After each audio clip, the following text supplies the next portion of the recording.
historical lens that we've put on politics and business. That's weird. Usually when, companies complain about governments being anti-business, it's things like, the pushback in New York City that kept Amazon from building its headquarters here. I mean, it's on the other side of the spectrum. So I think this shows just like how toxic this has become.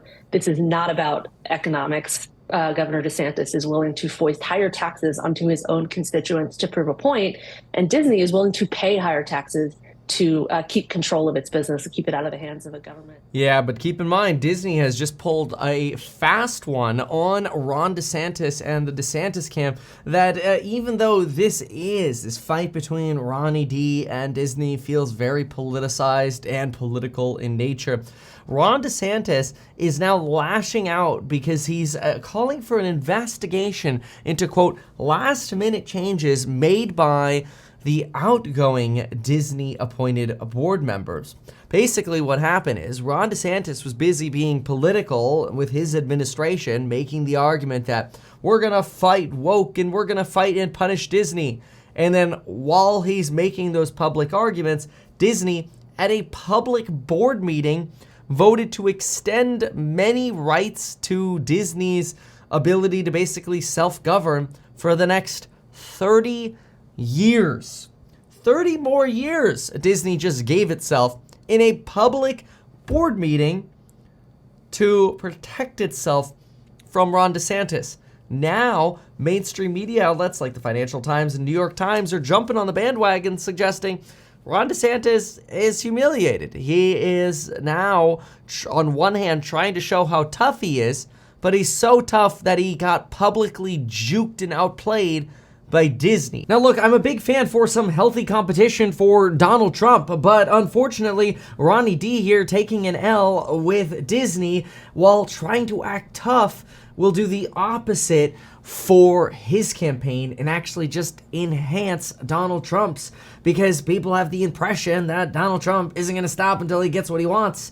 And this might be a dead end for Ron DeSantis. So if I had any personal advice for Ron DeSantis, it would be twofold. Number one, you got to fix this Disney problem, maybe come to a negotiated solution or something. Now, I'm going to explain the problem in just a moment, but another piece of advice: create videos using Streamyard. Our sponsor for this video is Streamyard. Go to metkevin.com/Streamyard or use the link down below. You can edit videos and film and record videos with shared screens and put up screens on your presentation all through the Streamyard program, which you run through your web browser. You don't even have to download anything. It's a really incredible, super innovative, super powerful, and I personally have been using the product for at least the last 2 years, anytime I live stream, and even when I don't live stream, just to sometimes record videos on the go. It is so much easier than trying to use all various different sorts of apps. So check out our sponsor today, metkevin.com/StreamYard, or use the link down below. All of this led the CEO of Disney to call Ron DeSantis anti-business. Let's get some reaction after listening to that clip from Ron DeSantis, and let's get some reaction from some talking heads, and then add our own commentary. That thwarts those efforts simply to retaliate for a position the company took sounds not just anti-business, but it sounds anti-Florida. And I'll just leave it at that. Columnist and CNBC contributor Jim Stewart, and Puck senior political correspondent Tara Palmieri. Great to have you both on and staying up late. We appreciate it. Jim, your take on this, literally wrote the book on Disney. Where does this end? Well, I'm not surprised this thing has flared up again, but it is, at least so far, this is mostly a war of words and symbolism. Yes, DeSantis moved to strip control of the local board, but in the great scheme of things, I think that could actually save Disney some money in the long run. You know, much bigger stakes here are the fact that Disney employs many, many thousands of people in the state of Florida, and just in 2021 announced that it was moving another few thousand there, including the Imagineers, and Florida was giving them about $570 million in tax incentives. Now, DeSantis has not yet done anything about that, nor has Disney said, well, we're not going to do it.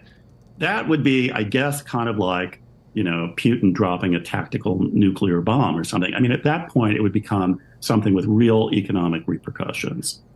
You know, Tara, what this seems to be, honestly, we're putting it as Disney versus DeSantis.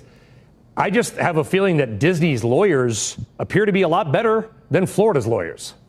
Oh, yeah, I'd agree. I mean, to me, Ron DeSantis seems extremely flat-footed. This reminds me of the migrants that he shipped from Texas, the border, to Martha's Vineyard. You know, there was a headline-grabbing stunt, a political stunt, but there was really no follow-through. The fact that they didn't realize that the Reedy Creek board had even changed the rules back in February before he put his own board in just showed that they weren't really doing their due diligence. I also think it's really interesting to see that Iger's language is much stronger than Bob Chapek's. And, you know, he's calling DeSantis anti-Florida. He's really, you know, getting in it with him. That's a good, I mean, Tara, that's a good, I mean, whatever you think, that's a good line. I mean, whoever side you're on, that's a good line. Yeah, but I also wonder if it reflects the fact that DeSantis is becoming weaker politically, the fact that he would become so aggressive, or if this is just Iger's style versus Chapek's. But it just seems to me like he's ready to take DeSantis on head on, and the tone has changed. And it also just happens to coincide with the fact that DeSantis' poll numbers are slipping right now, the fact that he's had a lot of stumbles on the national stage. You know, the fact that he's wobbling on Trump's indictment. Politically, he's suffering, and it's interesting to see him being attacked, not just politically, but also by, you know, corporate Disney, his rival. So we're going to stop that one there. Worth thinking about that, though, for a moment. Really, there's this setup that potentially Ron DeSantis is weakening at the same time as Donald Trump is potentially strengthening. Here's that New York Times piece, just so you can see it, where Disney basically responded to losing control of its board by the month before losing control, basically voting with the now lame duck board to restrict the power of the new board and give Disney several exclusive rights that could last as long as 30 or even more years in certain circumstances. So Disney really outplaying Ron DeSantis here. And this now leading to a lot of folks wondering, did Ron DeSantis just get embarrassed on a national stage? Is Ron DeSantis somebody who was considered a potential front runner as Donald Trump was kind of screaming in a corner in this 2024 political election cycle? Did Ron DeSantis now become the kid screaming in a corner and banging his head against the wall as Donald Trump's indictment has made him potentially 10 times more of a news subject than he was beforehand? And now the only remaining sort of legacy of DeSantis is this mistake of trying to appear tough against Disney, yet actually getting outplayed by Disney. I kind of think about it like the person who's winning the. I'm sure you've seen these before. You know those marathon races where you get like the runner who's running and they're getting right to the end and they're like, yeah, I won, and then they're so focused on how they're winning that they don't even realize their challenger is running up right behind them and ends up passing them right at the last second. At which point it's too late for that person to respond anymore. That's kind of how I view this DeSantis Disney dispute. Although he's been getting hit pretty hard in various different areas, not only the Disney issue, he got hit for at first kind of nearly kicking Trump while he was down by making fun of the hush money potentially to Stormy Daniels argument that he was making. On top of that, and this was when he was at a press conference, and Ron DeSantis basically said, I wouldn't know anything about paying hush money to a porn star. I don't know what goes into paying hush money to a porn star to secure silence over some type of alleged affair. I can't speak to that. And that was seen as a low blow by many, as well as his response to Ukraine, calling it a territorial dispute. While the United States has many vital national interests, becoming further entangled in a territorial dispute between Ukraine and Russia is not one of them. Ron DeSantis, as a member of the House in the Obama administration, we in the Congress have been urging the president I've been to provide arms to Ukraine. They want to fight their good fight. They're not asking us to fight it for them, and the president has steadfastly refused, and I think that's a mistake. So a flip-flop. Then Ron DeSantis has walked back those comments, but look at how different those comments from Ron DeSantis are to Donald Trump. And this isn't me taking a side, it's just trying to report some of the differences between the two candidates, because they're pretty dang stark. And unfortunately for Ron DeSantis, Donald Trump probably takes a win on this one. What do you think? Here we go. Through weakness and incompetence, Joe Biden has brought us to the brink of World War III. We're at the brink of World War III, just in case anybody doesn't know it. As president, I will bring back peace through strength. Peace through strength would have never happened. If I was president, there would not have been a war with Russia in Ukraine. Zero chance, and Lindsey would be happy. I will say this, even now, despite tremendous loss of lives and destruction of much of that country, I would have a peace deal negotiated within 24 hours. You could make a peace deal, you could make a deal. Obviously, Donald Trump's probably not going to be able to end anything in 24 hours, including lots of lawsuits and other headaches and problems, but at least it shows the motivation, the hope, the desire, and the urgency, something that Ron DeSantis did not do. All of these things really painting Trump as very different from DeSantis, right? On one hand, you're painting Trump as not able to be beaten down by the system, whereas DeSantis just got beat by Disney, essentially.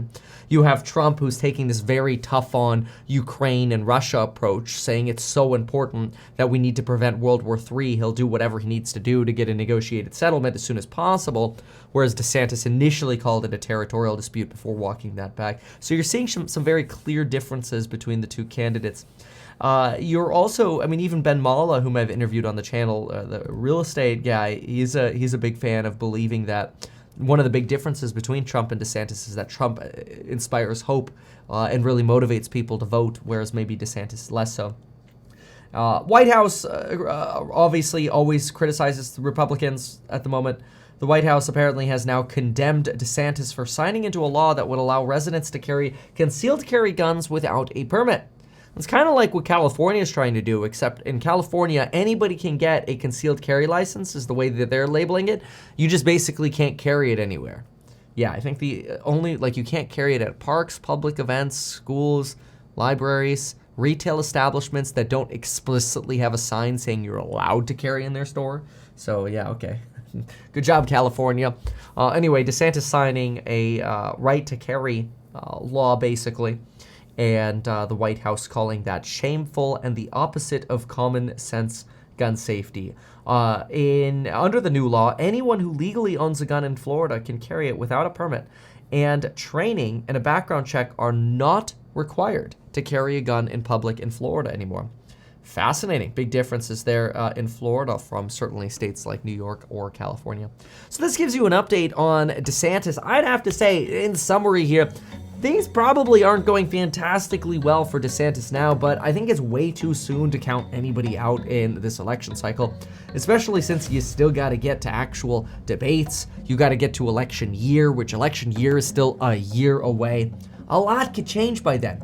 Donald Trump could be totally free, or he could be in jail. Or what's more likely is we'll just still be twiddling our thumbs watching court cases, and we'll see how DeSantis handles the next year. We'll see.